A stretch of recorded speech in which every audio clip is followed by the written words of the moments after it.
Is undervolting your CPU too good to be true? Well, you might be surprised at what I find.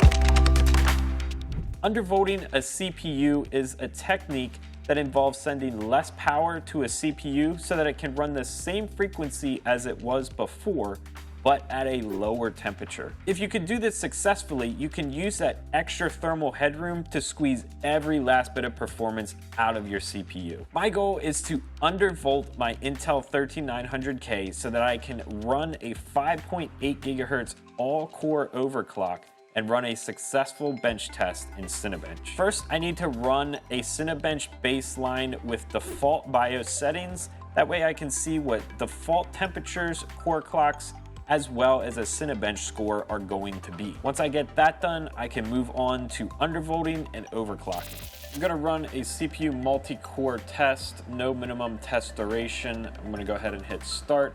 What we're gonna do is we're gonna watch our temperatures as well as our core clocks. We're gonna watch for any decreases or any thermal throttling like you're seeing right here.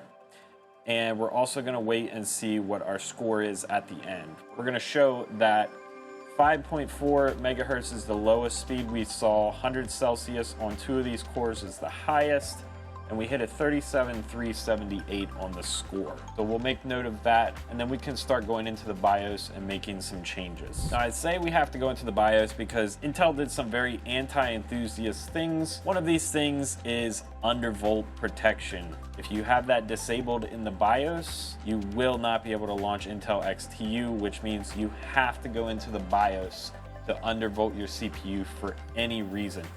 It makes this process so much more tedious, so much more drawn out than it needs to be, and we have Intel to thank for that. So thanks, Intel. So here we are in the BIOS, and we're gonna go ahead and make some changes so that we can actually start to undervolt the CPU. I'm gonna go ahead and go to the Extreme Tweaker tab, and I'm gonna go all the way down to Intel Adaptive Boost Technology. I'm gonna leave that on auto. The Asus Multi-Core Enhancement, I'm gonna leave that on auto. Let's BIOS optimize.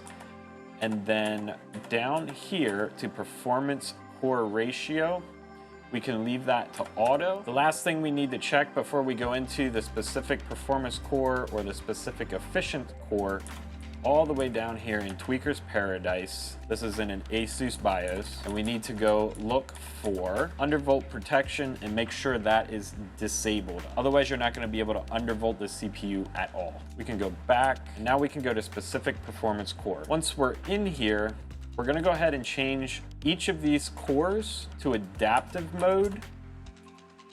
Offset mode sign, we're gonna set to minus because we want to undervolt, not overvolt. We can leave additional turbo mode to auto, and then performance core offset. This is where you're going to set your undervolt. Now, this setting might seem like you can't change it since it's grayed out on auto and it does nothing if you hit enter. However, if you start typing, you can start entering a value. And I'm going to type in 0.02500. And we're gonna let that go, and we're gonna set these settings on every single performance core on the CPU. Okay, I have all of these set to a 0.025 voltage offset, and I have every one of them in adaptive mode. The reason why you want to use adaptive mode is the motherboard is gonna be able to adapt the voltage with a 0.025 negative offset for each individual core with the voltage parameters that we've set. So the cores that work the best on this processor are still gonna get the voltage that they need, but with a negative 0.025 offset. Make sure you save changes as you exit, otherwise you won't have any type of change in the system. I'm gonna start a Cinebench run and we're gonna see what happens. So here we're seeing our temperatures are about 6 to 7 degrees Celsius lower at the start. We're not hitting 100 degrees Celsius. Our P cores are staying at 5.5 gigahertz.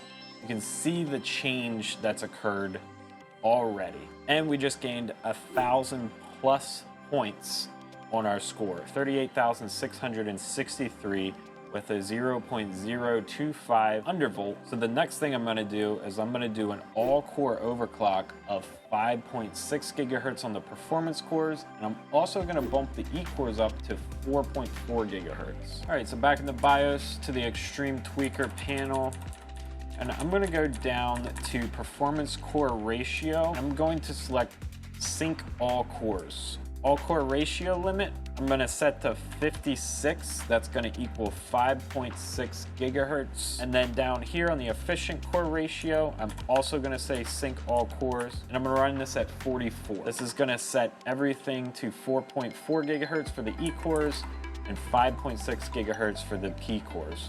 I'm gonna leave the voltage offset and see if the system is stable with that voltage offset. So before we even start, we can see that our P cores are locked at 5.6 gigahertz and our E cores are locked at 4.4 gigahertz. So I'm gonna go ahead and start this multi-core test, see what we get temperature-wise, and see if we can actually get through this test. Our system is jumping up to 96, 98 Celsius. There's 99 right there. I think we're gonna be okay. Everything is staying steady at 5.6 and 4.4. I think this is gonna be really good. We're probably gonna see 39,000 at least. 39,351. No thermal throttling, no drops in frequencies, no crashes. This even is a solid undervolt. So 5.7 is gonna cause some issues, I think, because we already hit 99 Celsius, but we're gonna try it and see what happens to our score. I'm gonna go ahead and note this score so we can compare before and after. And then I'm gonna go in the BIOS, set it to 57. And then I'm also gonna set the E-cores to 45 and see what happens and run another Cinebench test. Back in the BIOS to Extreme Tweaker. Performance core, all core ratio limit, we're gonna go 57 and 45. Okay, P core is locked at 5.7 gigahertz, E core is at 4.5. Gonna go with a multi-core test again and see what results we get. So we're seeing some thermal throttling and we have a crash here. This is a soft crash. This means that the CPU made a mistake in the rendering somewhere and caused Cinebench to crash due to the undervolt that we have on this system at this speed. So I'm gonna have to go adjust the undervolt a little bit. I might bring these E cores back down to 4.4 just to remove some of this temperature, as we did hit 100 Celsius. And we can see that the minimum of the CPUs here was 5.6 across the board for all cores. So it did have to drop some of the frequency to account for the 100 Celsius. So we're gonna try to get a little bit further and lower the undervolt just a bit and see if we can get it to stick at 5,700 megahertz. I'm gonna bring this back to 44, and I'm gonna go in the specific performance core and I'm gonna lower these a little bit. Okay, so I decided to go with a 0.015 undervolt on all of the cores except for 5 and 7. 5 and 7 are the cores that were hitting 100 Celsius, and I'm gonna try to undervolt them a little bit more at 0.017, just to see if we can get those cores to stay under 100 Celsius and get that stability we need at 5.7 gigahertz. Okay, we're back in with those undervolt settings applied, and we're gonna start the test and hopefully get a stable result. Cores are holding steady. We have another crash, so unfortunately that was not enough of voltage back into the CPU. Okay, all the cores are set. I left the 5 and 7 at 0.017. We're gonna go ahead and try this and see if we can get a solid result in Cinebench. All right, we're back in and ready to get going. Let's start this test and hope we don't crash. Hopefully we get to see a stable result. So we're just hit 100 Celsius barely. We're seeing 5.6 gigahertz, some 5.7. This might be around what we had before, maybe slightly more. This might be in the 39.9 range. Nope, it's 39.355.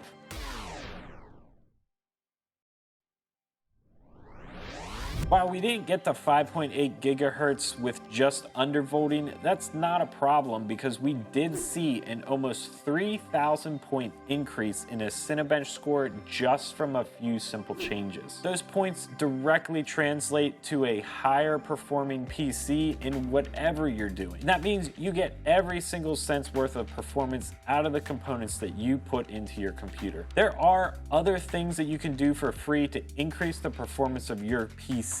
You can find out what those things are by clicking here.